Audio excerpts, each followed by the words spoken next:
Now we could talk about how to attain sweetness in ibadah. The first step is to steer clear of the opposite, which means staying away from sins. Sins act as a wall that prevents you from experiencing the true joy of ibadah. The greater the sins are, whether they're major or minor sins, the further away you are from savoring the sweetness of ibadat. Wuhayb ibn al-Ward al-Makki was a tabi'i, and he was asked, can someone who's sinning experience the sweetness of ibadah? He said no. He said merely thinking about sinning will cost one the sweetness in his ibadah. Keep in mind, sweetness in your ibadah is something you should experience in this dunya. Inna al-abrara lafi na'im. Allah subhanahu wa ta'ala said the pious, the righteous, will be in joy and in delight. That's not limited to the akhirah. Ibn al-Qayyim rahimahullah ta'ala said, don't think inna al-abrara lafi na'im wa inna al-fujjara lafi jahim only applies to the afterlife. Meaning that joy is not only the joy and delight of the akhirah. He said na'im here refers to the feeling of joy that occurs in all three phases of existence. He means by that the righteous will enjoy sweetness in this dunya, the first phase, and in the second phase, in the barzakh, the intermediate state, in the grave, and in the afterlife. You need to feel that sweetness in this dunya, and that only comes through ibadah.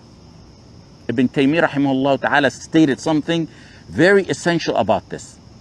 And I'm referring to the meaning rather than the direct word for word translation, as I'm not using any notes and I haven't reviewed it in some time. He said rahimahullah ta'ala, if you don't feel sweetness and joy in your heart when you perform ibadat, then you're doing something wrong. Why? Because he said Allah subhanahu wa ta'ala is ash-shakur. Ash-shakur means he's the most appreciative. That means he rewards those who perform ibadat with a sense of sweetness in their hearts, and he grants them peace of mind in this dunya, because he is ash-shakur. And that's aside from what they get in the akhirah. So if you don't feel that way, then something about your ibadah isn't right. It needs improvement. What one should look into, if they're not feeling this, is the effect of sins on taking away the blessing of sweetness in ibadah. A poet, and it's supposedly attributed to Ali ibn Abi Talib radiallahu anhu, said, إِذَا كُنْتَ فِي نِعْمَةٍ فَرْعَهَا فَإِنَّ الذُّنُوبَ تُزِيلُ النِّعَمِ. If you find yourself in a state of blessing, cherish it, because sins erase those blessings. Protect your ni'mah and blessings through obedience to Allah subhanahu wa ta'ala, because He's swift in His retribution. As a believer in Tawheed, among the biggest ni'am of Allah subhanahu wa ta'ala on this earth is finding sweetness in your ibadah. That's a ni'mah that many people fail to recognize as such. When you talk to a lot of people, they often say things like, I don't want to sin because I'm making dua for a promotion, and I don't want Allah subhanahu wa ta'ala to turn me down. I don't want to sin because I don't want to face financial problems or issues in my marriage, or so that Allah subhanahu wa ta'ala can grant me a righteous spouse. Their focus tends to be more on worldly concerns when it comes to the consequences of sins. But the consequences of sins aren't just limited to the physical, visible troubles that you face in your health and in your finances. There's something even more subtle and more impactful. It's when the light of Iman fades from the heart, and then it causes one to lose the sweetness of ibadah. That's truly among the gravest and greatest punishments of sins. The sweetness of ibadah is among the greatest blessings that Allah subhanahu wa ta'ala bestows on a believer. Strive to experience this joy. And when you reach that status, hold on to that mighty blessing tightly. Ibn al-Jawzi attributed to Ahbar Bani Israel, a scholar or the scholars of Bani Israel, that one or some of them said, "Oh Lord, Ya Allah, how many times do I disobey you without facing any punishment?" And it was replied to them, "How many times were you punished without you even realizing it?" He was told, "Haven't you been deprived of sweetness in your ibadah?" That's something overlooked by many. The price of glancing at haram or casually saying a few words of haram can lead to losing the sweetness in one's ibadah. Sins take out the blessing of the sweetness of ibadah and wipe it out. The Salaf had a different perspective than we do. They believed that one of the worst consequences of sinning was losing out on the sweetness of ibadah. Imagine this. It's Maghrib. During Ramadan, it's Maghrib and you're super hungry. And a mouth-watering meal is placed right in front of you. But when you take a bite, it has no flavor to it. That's what it feels like to do ibadat without any sweetness. To help you avoid sins, remember how ugly it is to sin. And always remember the negative consequences that they bring. One who sins and is persistent in his sins trades the sweetness and security and comfort that comes along with ibadah for the discomfort of sins and the fear and harm that come along with sins. Which sane person exchanges comfort, security, and sweetness for fear and harm? You won't experience the sweetness of ibadah until you create a barrier between yourself and sins. Yahya ibn Mu'adh said the heart cannot experience the sweetness of ibadah when it's burdened with sins. Sins eradicate the sweetness of ibadah. This entire point and its solution can be summarized by a statement from Ibn Taymiyyah rahimahullah ta'ala. Ibn Taymiyyah rahimahullah ta'ala said, if a person feels like their heart isn't enjoying the sweetness of ibadah, they should concentrate on repenting and asking Allah subhanahu wa ta'ala for forgiveness. Also, to experience the true sweetness of ibadah, it's important to engage in many various additional acts of ibadah. You can switch the ibadat up with various types of ibadat to keep ibadah interesting, so you stay motivated and engaged. Sometimes, for example, you focus on salah. Other times you focus on fasting and giving charity, making dua, seeking knowledge, spreading da'wah, teaching others to recite the Quran and reciting the Quran. The more you do of these acts, the more you'll feel the love of Allah subhanahu wa ta'ala and the sweetness of the ibadah. By proof from the hadith al-Qudsi, وَلَا يَزَالُ عَبْدِي يَتَقَرَّبُ إِلَيَّ بِالنَّوَافِلِ حَتَّى أُحِبَّهُ فَإِذَا أَحْبَبْتُهُ كُنْتُ سَمْعَهُ الَّذِي يَسْمَعُ بِهِ وَبَصَرَهُ الَّذِي يُبْصِرُ بِهِ. My servant continues to draw near to me with nawafil until I love him. What happens when Allah loves you? When I love him, I'm his hearing with which he hears, and his sight which he sees, and his hands which he strikes, and his foot which he walks. Furthermore, when he asks me, I will surely give it to him. And when he seeks refuge with me, I will grant him refuge. If you seek nearness to Allah subhanahu wa ta'ala through nawafil, Allah subhanahu wa ta'ala says, حتى أحبه. He will love you. When Allah loves you, He will bring you near to Him.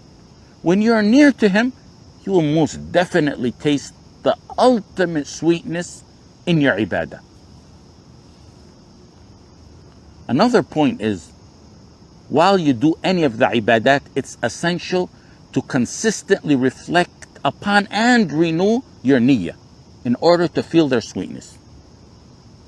Failing to engage with the essence of ibadah may result in the ibadah becoming a mere habitual practice. A ibadah like salah involves words and actions, and it also has a deeper spiritual essence.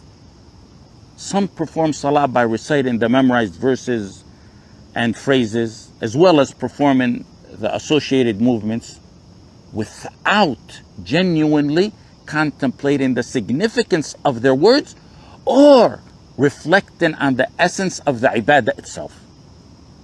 When this occurs, ibadat like salah won't really impact that individual. They'll exit their salah and siyam in the same state that they entered. Why? Ibadat are done many times a day. Some are done tens or hundreds of times a day. And it's common for them to devolve into mere routines if the intention is not refreshed. When this occurs, the sweetness and joy and spiritual fulfillment derived from these ibadat will be lost.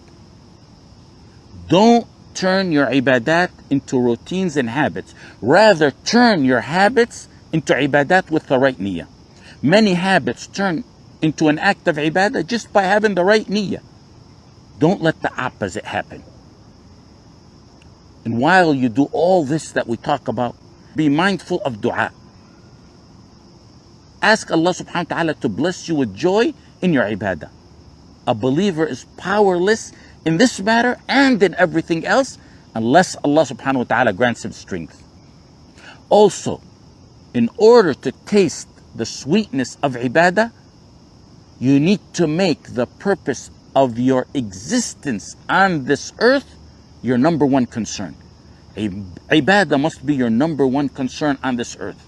وَمَا خَلَقْتُ الْجِنَّ وَالْإِنسَ إِلَّا لِيَعْبُدُونَ. A wise individual was once asked, do dunya distractions and thoughts ever come to you while you're in salah? And that person said, is there really anything more important to think about than salah? There's no matter greater than salah. Therefore, how can one contemplate on anything else while he's in salah? Your worries are as big as your concerns. Focus on making ibadah your top priority and your top concern, and you'll attain sweetness in ibadah.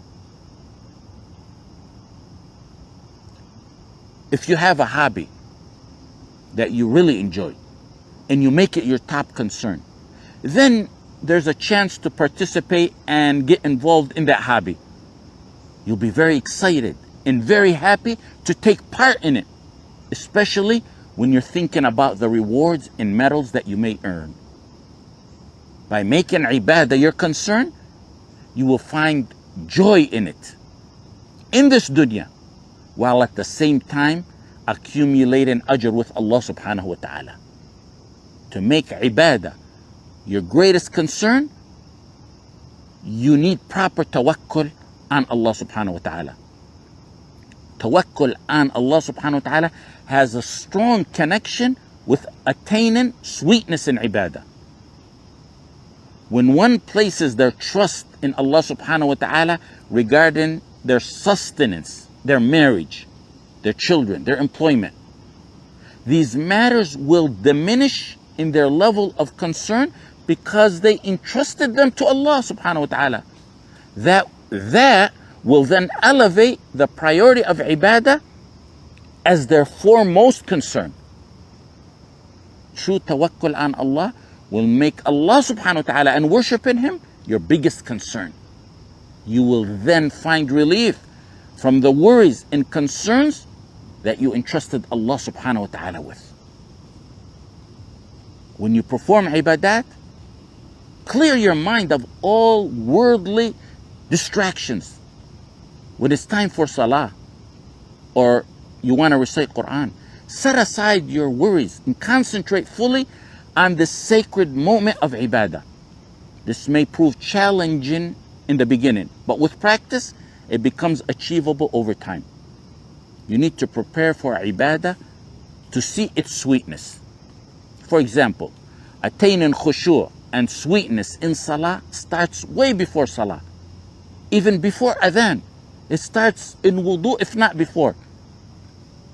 Start your internal preparation for salah with wudu and focus on wudu and khushu' in wudu. Some get surprised when you tell them there's khushu' in wudu. When you think about wudu and you realize that while you're washing your face during wudu, it's not only your physical face you're clearing, it's all the sins you've seen with your eyes being cleansed.